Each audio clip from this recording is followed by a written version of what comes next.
major emergency. It's better late than never. So why all the hurry? Speeding is the main cause of plenty mishaps. The road is now a racetrack, threatening life and property, and all the result of that led to death and injury. Inconsiderate driving, this nonsense need to stop. Stop. I'm making it my business to alert all motorists, especially those who love to break traffic laws. I have seen what speed can do. Here I am to your rescue to help you to live. Just take this advice I give. I want in all drivers to take care of your passengers. Be careful on the road. Don't make it an episode. How much more tragedy we have to endure to face the reality. Less is safer than more. I'm begging all my friends.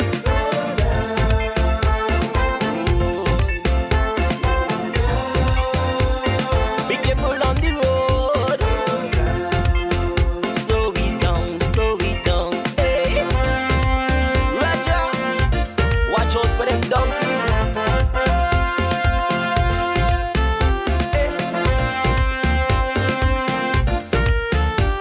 Slow it down, man. Hey, slow it down, slow it down, slow it down, down, down. Especially by the school zone.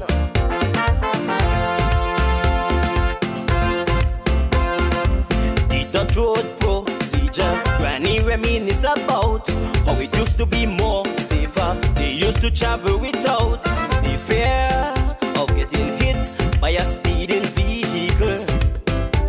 Hey. Now it's the fast and furious. They ignoring the traffic code. They defeating the purpose of All our right, guys, welcome back to the show. Welcome back. The show is being streamed live, by the way, so you can join us via YouTube and also via Facebook. Look for ZIZ on YouTube and ZIZ on Facebook. You'll see On the Road. Let me say good morning to Officer Bell, who is in the studio with me. Is that better? Yeah. All right, cool, great. And once again, good morning to Bucky and Granny. They're on the line. Granny, when I'm ready, I'm going to ask you to repeat your question for Officer Bell so he can answer you. But first thing first, good morning and welcome to the studio. Good morning, GQ. Yes, Good morning to the radio land. Good morning, Bucky and Granny. Yes. Yes, so today we're going to continue our topic from last week. We got a little carried away for the good last week. So we didn't really get to touch the topic, and what to do when you get involved in a traffic accident. Right. Okay, so just to start back, all traffic accidents must be reported, should be reported. Okay, it doesn't matter how minor it is. Okay. All persons should have their driver's license present once you're driving a vehicle. Failing to immediately produce your driver's license is an offense. I find that when officers arrive on the scene, persons say they forget their license home, but hey, you guys could check in the system for it. No, that's not how it goes. The VRS is not for that.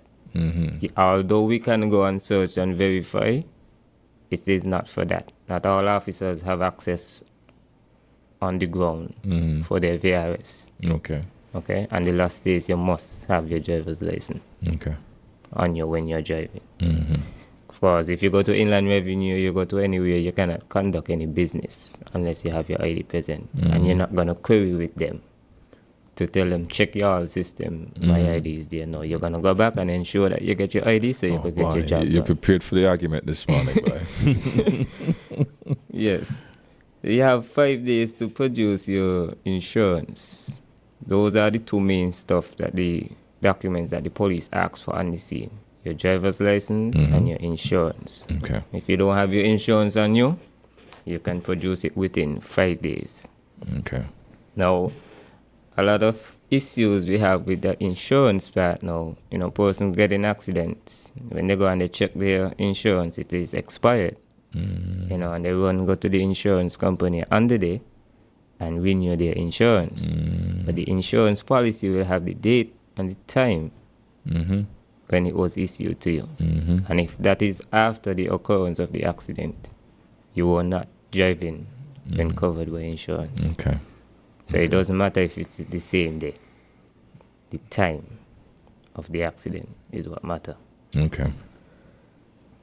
Okay, so when the officers go on the scene of the accident, they should identify themselves, identify the persons involved in the accident, if they had any passengers, anyone who were injured or anything like that. You ensure that persons are safe before you conduct your investigation. If they need medical assistance, you call for the EMS. If it's somebody need to be extracted from a vehicle, you get the fire and rescue to come and assist.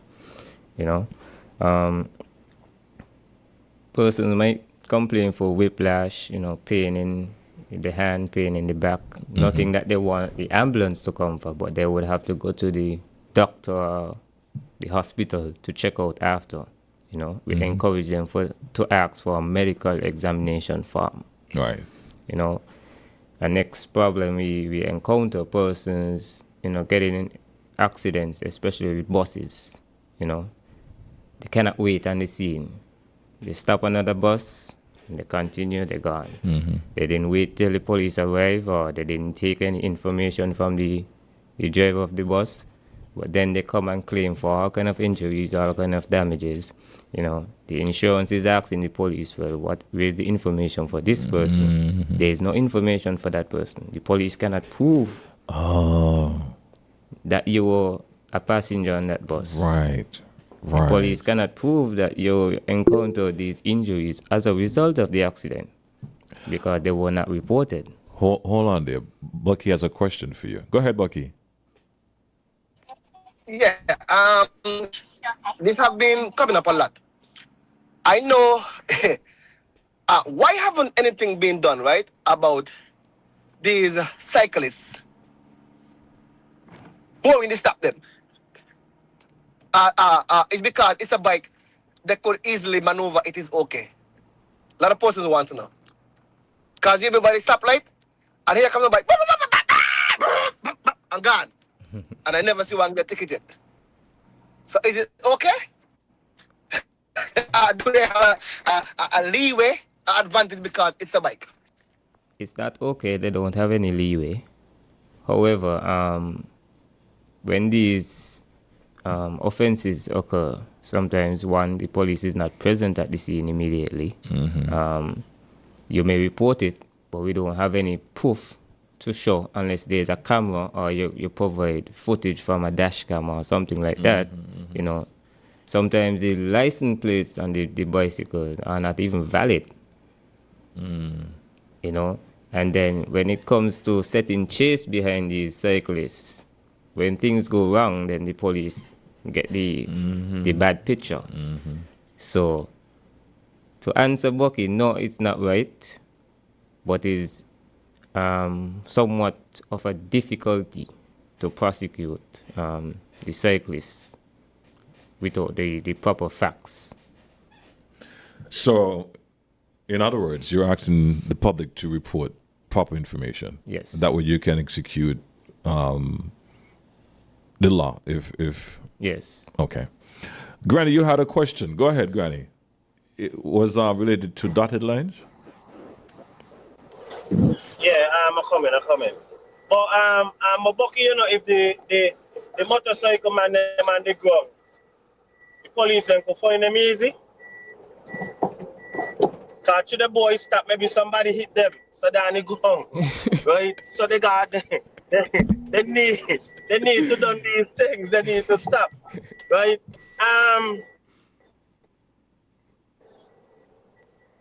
Yes. Good morning again. A question. Many people asking me what do like dotted lines, straight lines, a straight line with dotted lines on the left hand side and the right hand side, what do they mean? So I want you to explain to them about it. I would have to come back to you with that, Granny, with the proper information. I don't want to mislead anyone. I have my opinion, but I don't want to mislead anyone, you know. All right. So I prefer to come back with the proper information for that. All right, let's take this call. Okay then. All right, good morning. Good morning. Hi. Yeah, I'm calling to report an accident waiting to happen. Yesterday, I was sitting for about an hour and a half on the corner of Central Street and College Street. About 5 vehicles passed up, and when they reached there, they didn't stop. They passed straight to Central Street, heading for College Street. And I think that they're going to cause serious. What I have observed is that most of them seems to be like visitors. One thing I observe also, I believe that when they step down the road, maybe coming up there by Cooley, and they look up, they see the light, and they think that they just have to stop up by the light. What I'm suggesting is that, one, the stop sign need to paint over approaching up from Cooley. The other suggestion is to change the stop sign. Let people stop coming across Central Street before they cross the gut on both sides. Change the sign. You could also make a 4-way stop right there, to solve the situation, because that's an accident waiting to happen. So that needs to be addressed more or less promptly. Thank you. All right. Yes, thanks for your suggestion, Carla. Go ahead, Bucky. Yes, it's a bit not on the topic, but it still have to do with traffic. As we approach the hurricane season, right, sometimes you find the gut does run very heavy. What I'm asking, right, and it was brought to my attention, that heavy rain, the Bastard police station is very close to the gut. College Street gut, Westbourne gut, right? College Street gut mainly. That it been monitored, right? They laid with NEMA, and cone are being put there, because we have seen recent where someone was swept away. We have seen a lot of instances where persons try to cross the gut and run themselves into problem, which create another problem. So again, just asking them monitor when you have heavy flow of rain, and if the gut is running heavy, don't ask persons not to drive. Put cones so you prevent them from going to the gut, and you monitor it until it goes down to a moderate flow, and then you can remove the cone. To my knowledge, especially when we have the hurricane season, persons are warned not to park in the gut. And if vehicles are washed down the gut, imagine the cones. If we put the cones there in the gut.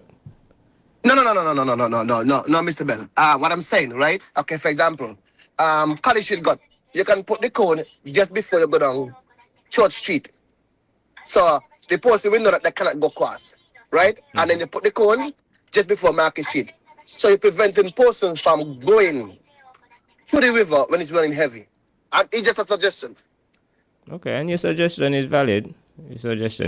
But however, as I said, I don't think someone should watch the gut running and try to attempt going through the gut, especially when they know the vehicle might be of a low vehicle or stuff like that. But putting down the signs... You don't think? Officer Bell, this has been happening for years. Now you don't think? This has been happening for years where persons think that the river is not flowing that heavy, and they're like, oh, okay, I can cross, and that's what happens. So I'm saying, let us help each other. Yeah, that's why remember we also have visitors. So I'm saying, let us... All right. You gone? Yeah, and I think he's finished. Yeah, I would just say that before something comes serious, let us put something in place. Let us be, as let's say, active or proactive before something happens. That's all I'm saying. Right. Yeah. It's something to look into. Right. And like I said, you can walk along with NEMA, so at least you don't have to have a police to go and monitor it. There should be persons in NEMA working in the district. So they can work along with the police to say, okay, then I think it's time that the cone be placed to stop persons from going straight on Cairn Street or not, straight on Central Street. Even go further down. You block Central Street and you also block the Bay Road. Because we have seen over the time what happens. And like I say, it's a suggestion. We are approaching hurricane season. We have seen lately where the place hot and they got come down heavy. Something to look into. Yeah, I agree. Okay. Thanks for that, Bucky. And just real quick to let the public know, the topic this morning is what should you do if you get into an accident?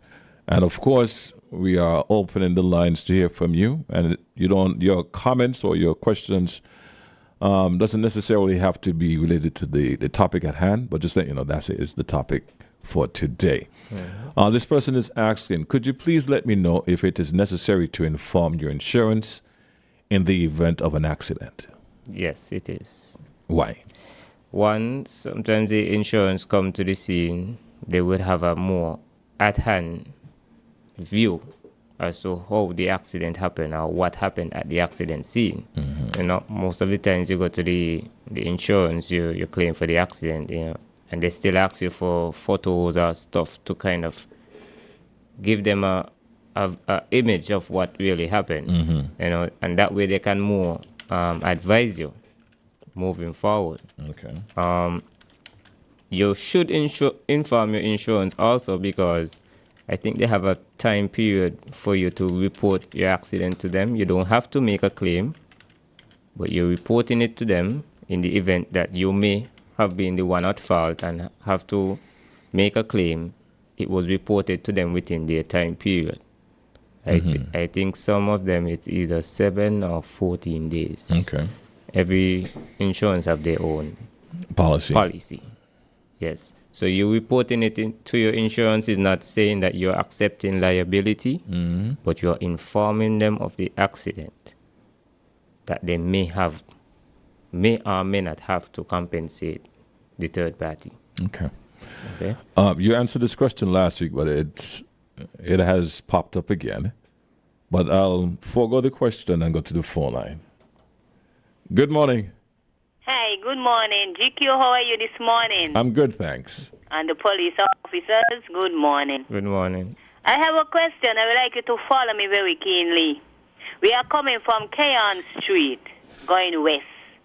When we get there to the junction, the college, Fitzroy Boyang College, by the cemetery gate there, by the preschool, could you make a U-turn there?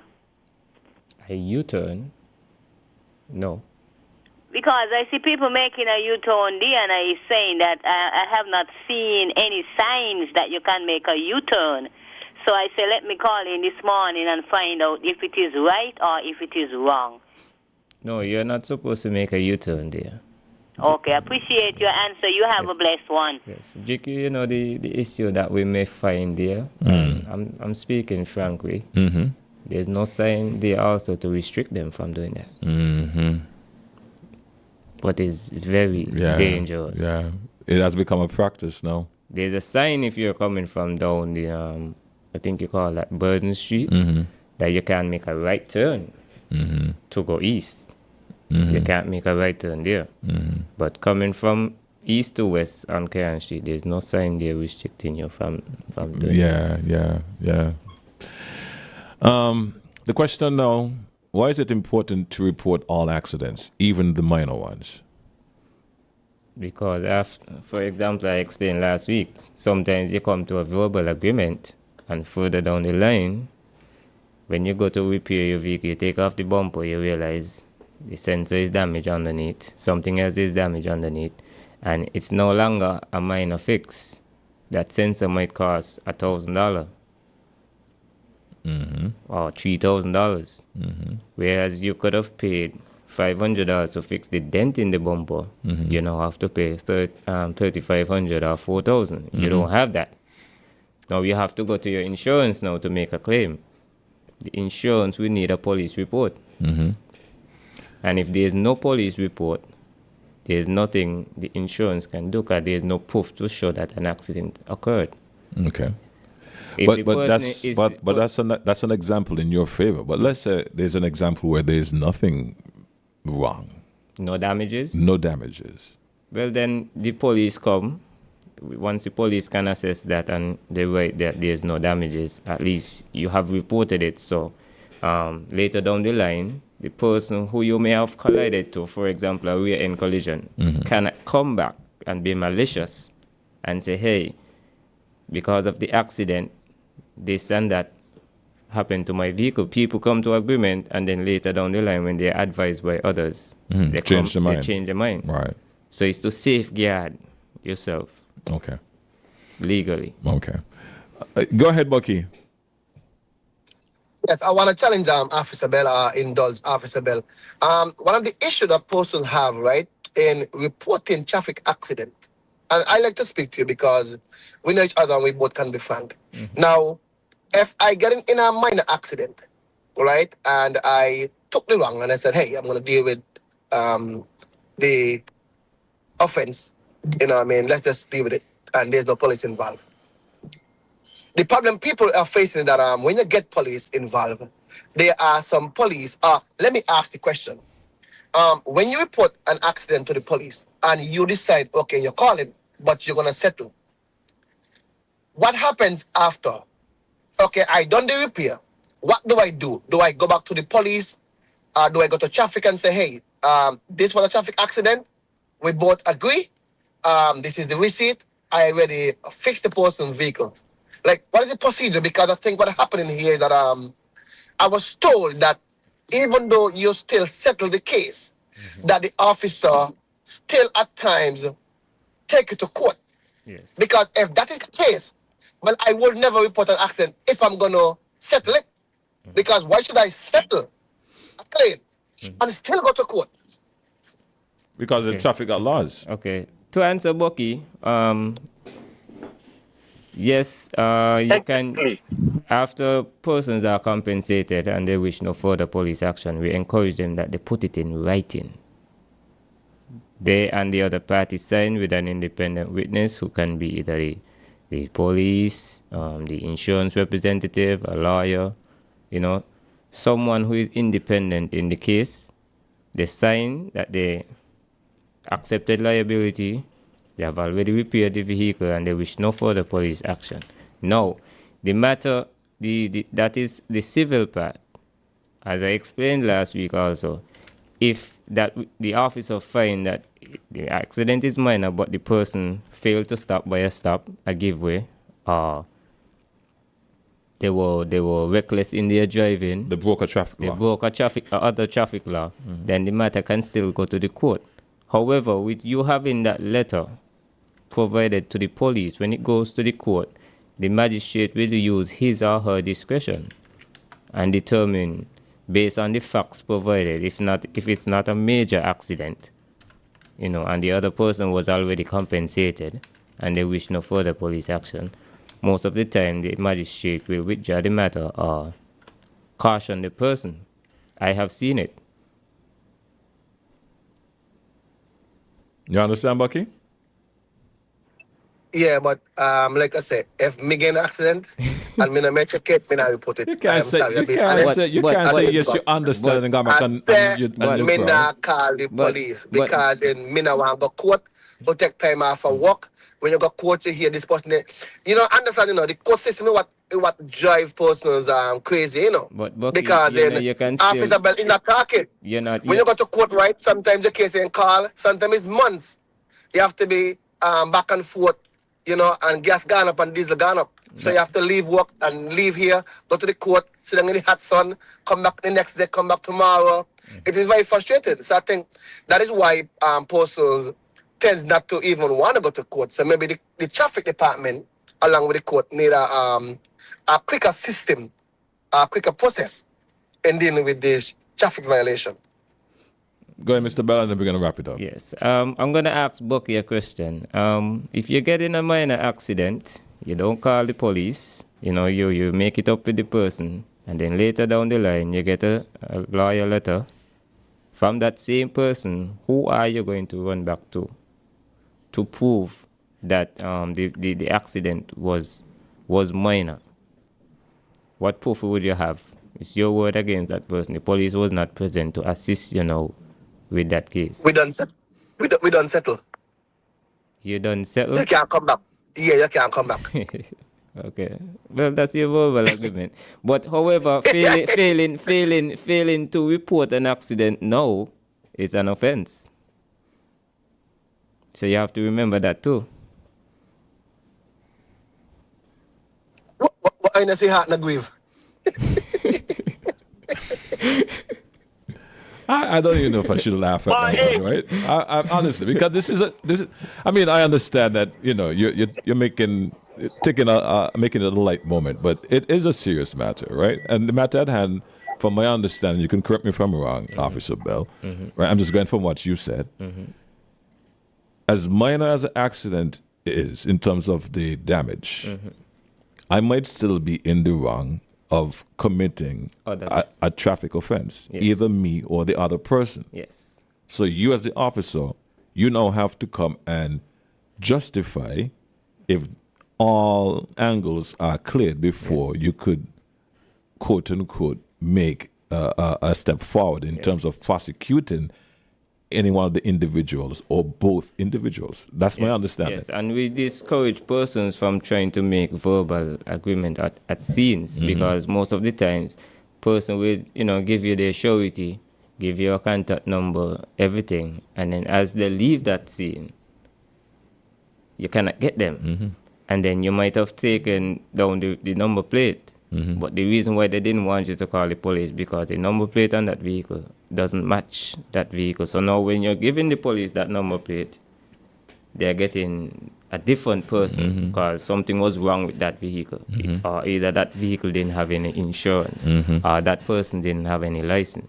So for you now to contact that person, you never seen them in your life, you're not going to see them again. The number that they gave you is a bogus number. You took a picture of the vehicle number, and the vehicle number does not match that vehicle. So you're now at a halt. So where you might have felt comfortable making that agreement there because, hey, you don't have time to wait on the police, you have to go. You're now inconveniencing yourself. And the first person that you're going to go back to call is the police. I wanted to make sure we cement that because your goal for this week and last week has been what to do when you get into a traffic accident. Officer Bell, I want to thank you for your time. And thanks, Bucky and Granny, for their time. And to your listeners and viewers as well. We have to wrap it up here. We have our 9 o'clock report up next. Too many stunt drivers on the road, man. With the fire day driver, what's your emergency?